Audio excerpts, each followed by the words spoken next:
Even in the darkest nights, there can shine starlight. Even in the dark fate, we can be fortunate. Under bitter circumstances, we always find good chances.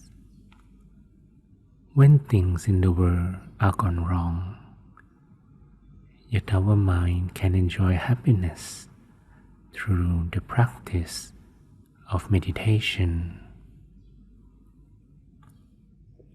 Now let's close our eyes in order to meditate together. As we close our eyes softly and gently, we let our eyelids slide down slowly. We only allow eyelashes to slightly touch one another comfortably without squeezing the eyelids further. Then we let all parts of our physical bodies to become more relaxed. None of them would be under tension or stress. Allowing all the muscles to be more relaxed and soft. Starting from the muscles around the face, down to the neck, shoulders, both arms, both hands, and all the way to the fingertips. We now feel that they are more tension-free. Now let the chest and back be more relaxed, together with both legs and thighs, down to the feet and toes. Let's stay with this soft feeling of our entire bodies for a little while.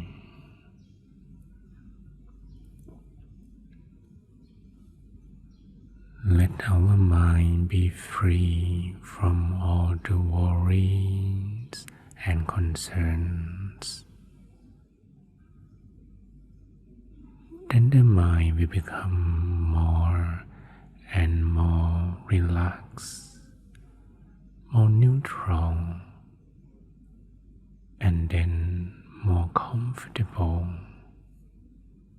Whatever happening to the outside world at the moment will only remain outside of the mind, because this very moment is for us to enjoy inner peace, the true gift we can give to ourselves. The way to obtain this gift is as simple as bringing the mind from wandering outside back to staying inside our body.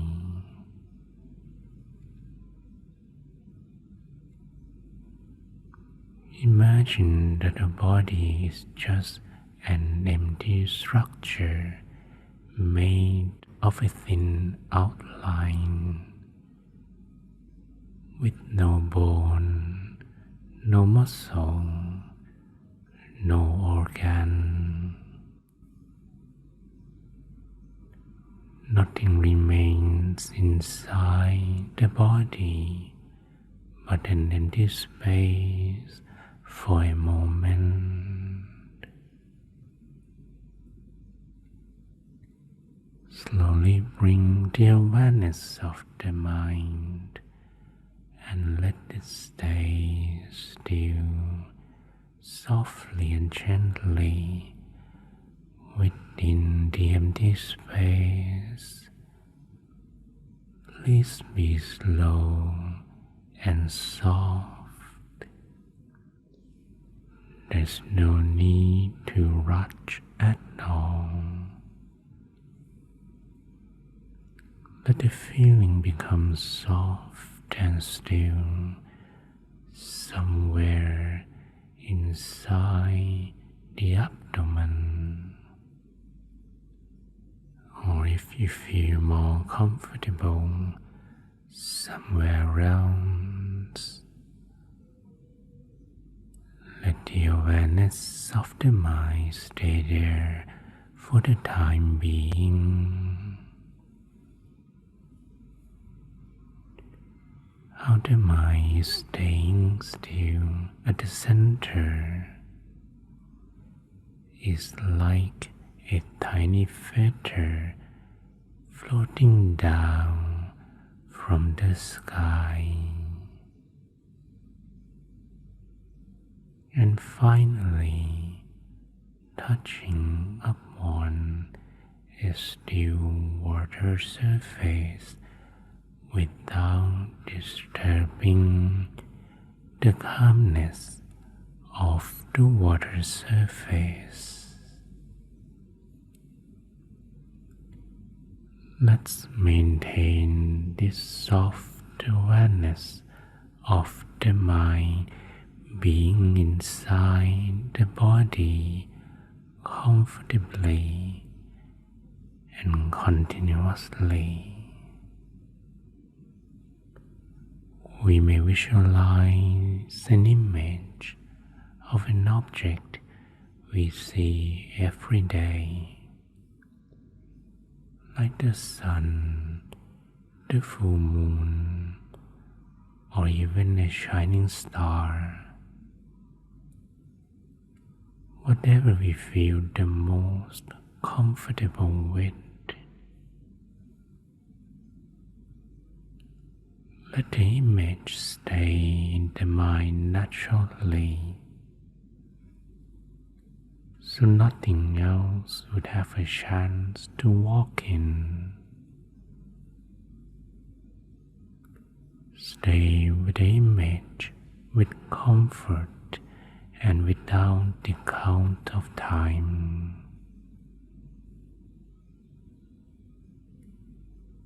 When the visualization leads to discomfort,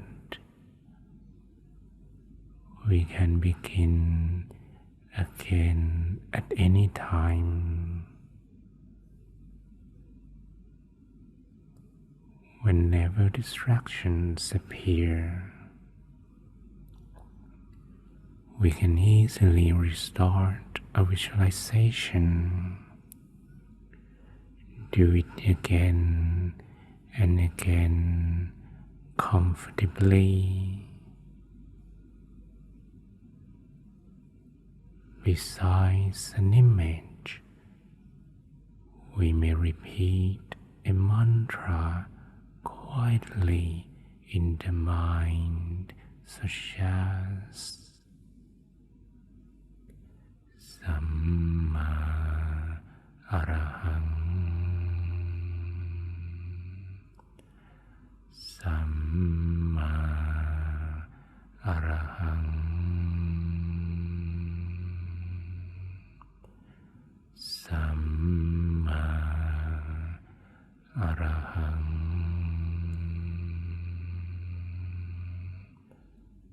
Samma means the proper way.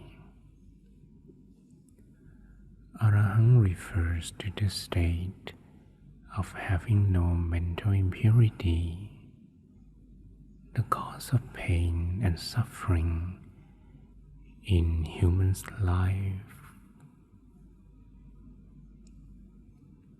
Repeating Samma Arahang is a proper way to purify the mind that finally brings forth the state of absolute purity that we all long for.